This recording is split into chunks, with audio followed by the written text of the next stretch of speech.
Ես փորձում եմ լինել նենց, ոնց կուզեմ իմ հանդեպ լինեն։ Ռաֆոն առաջին անգամ մանրամասն պատմել է իր կյանքի ամենածանր փուլի՝ խաղամոլության և դրա հետևանքով առաջացած ֆինանսական ու հոգեբանական ճգնաժամի մասին։ Հարցազրույցի ընթացքում բլոգերը խոստովանել է, որ խաղադրույքների պատճառով հայտնվել էր մի իրավիճակում, երբ կորցրել էր ոչ միայն մեծ գումարներ, այլև ամենակարևորը շատ մտերիմների վստահությունը, ինչն իր համար ամենացավալի կորուստն էր։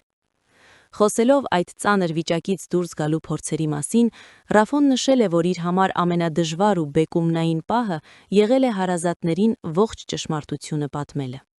Նա պատմել է, թե ինչպես է հայրը փորձել ամեն կերպ աջակցել ու փրկել իրեն։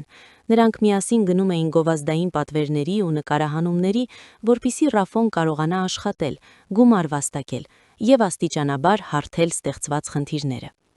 Հոր հետ համատեղ աշխատանքը և գովազդների վրա կենտրոնանալը նրա համար եղել են այն հիմնական միջոցը, որի շնորհիվ փորձել է վերականգնել կյանքի բնականոն հունը։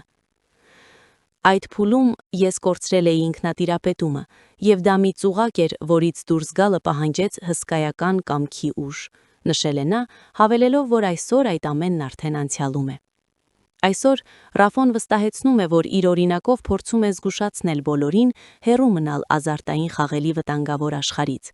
քանի որ կորցրած վստահությունը վերականգնելը շատ ավելի դժվար է, քան նյութական միջոցները։